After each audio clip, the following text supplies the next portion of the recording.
క్రీస్తునందున్న ప్రియులకు ప్రేమతో వందనాలు తెలియజేయుచున్నాను. ఈరోజు దేవుడు మనకు చేస్తున్న వాగ్దానం ఏమిటనగా యెషయా గ్రంథము 48వ అధ్యాయం 17వ వచనం. నీకు ప్రయోజనము కలుగునట్లు నీ దేవుడనైన యెహోవానగు నేనే నీకు ఉపదేశము చేయుదును, నీవు నడవవలసిన త్రోవను నిన్ను నడిపించుదును. ఆమేన్.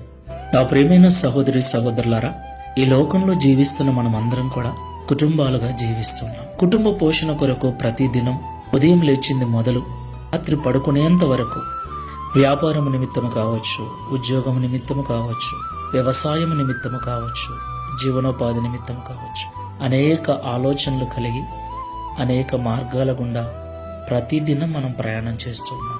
ప్రియులారా, అనుకున్నది అనుకున్నట్లుగా జరిగితే ఎంత సంతోషమో కదా. అయితే మనం ఎన్ని ప్రయత్నాలు చేసినా, ఎన్ని ఆలోచనలు చేసినా, ఎంత ప్రయాసపడినా ఏమీ మిగలటం లేదు. మనం అనుకున్నది అనుకున్నట్లుగా జరగటం లేదు. మన కష్టానికి తగిన ఫలితాన్ని కూడా మనం పొందుకోలేకపోతున్నాం. అవును ప్రియులారా, ఎంతోమంది సహోదరి సహోదరులు నాకు ఫోన్ చేస్తుంటారు, అన్నయ్య రాత్రినక పగలనక కష్టపడుతున్నాం కానీ ఏమాత్రం ప్రయోజనం లేదన్నయ్య, చాలా ఇబ్బందుల్లో ఉన్నాం, ఇంకా కష్టాలు ఎక్కువైపోతున్నాయి, చాలా నలిగిపోతున్నాం, మా కొరకు ప్రార్థన చేయండి అన్నయ్య అని. నా ప్రియమైన సహోదరి సహోదరులారా, చాలా మంది ఇలాంటి పరిస్థితుల్లోనే ఉన్నారు. అయితే మనకు ప్రయోజనము కలుగునట్లు మన దేవుడు మనకు మంచి ఆలోచన చెప్పి సరైన మార్గంలో మనల్ని నడిపిస్తానని ఈరోజు వాగ్దానం చేస్తున్నాడు. దేవునికి మహిమ కలుగును గాక. కాబట్టి నిరుత్సాహపడక, అధైర్యపడక, మోకాళ్లను బలపరిచి ప్రార్థనాపూర్వకంగా మీ పనులను ప్రయాణాలను దేవునికి అప్పగించండి. దేవుడే మిమ్మల్ని నడిపిస్తాడు. మీ సొంత జ్ఞానమును, మీ సొంత ఆలోచనను, మీ సొంత తెలివితేటలను పక్కన పెట్టి దేవుని సహాయం కొరకు ప్రార్థించండి. తప్పకుండా ఆయన విజయాన్ని అనుగ్రహిస్తాడు. ప్రార్థన చేసుకుందాం.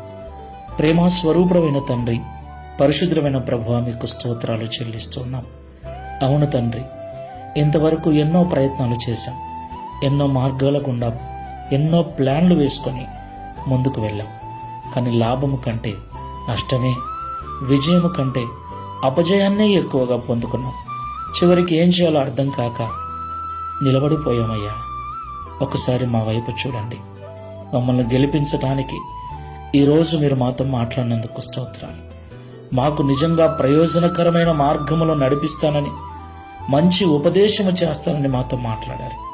అయ్యా, మా జ్ఞానమును, మా తెలివితేటలను, మా సొంత ఆలోచనలను విడిచిపెట్టి ఇక ప్రార్థనాపూర్వకంగా నీ మాటల ప్రకారంగా నడుచుకున్నటకు సహాయం చేయమని, తద్వారా ఈ లోకంలో జయ జీవితమును పొందుకొని నీకు సాక్షులముగా జీవించుటకు సహాయం చేయమని, తద్వారా ఈ దిన వాగ్దానమును మా అందరి జీవితంలో నెరవేర్చి మీ నామమును మహిమపరుచుకుందాం.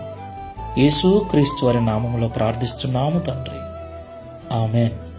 Praise the Lord. God bless you.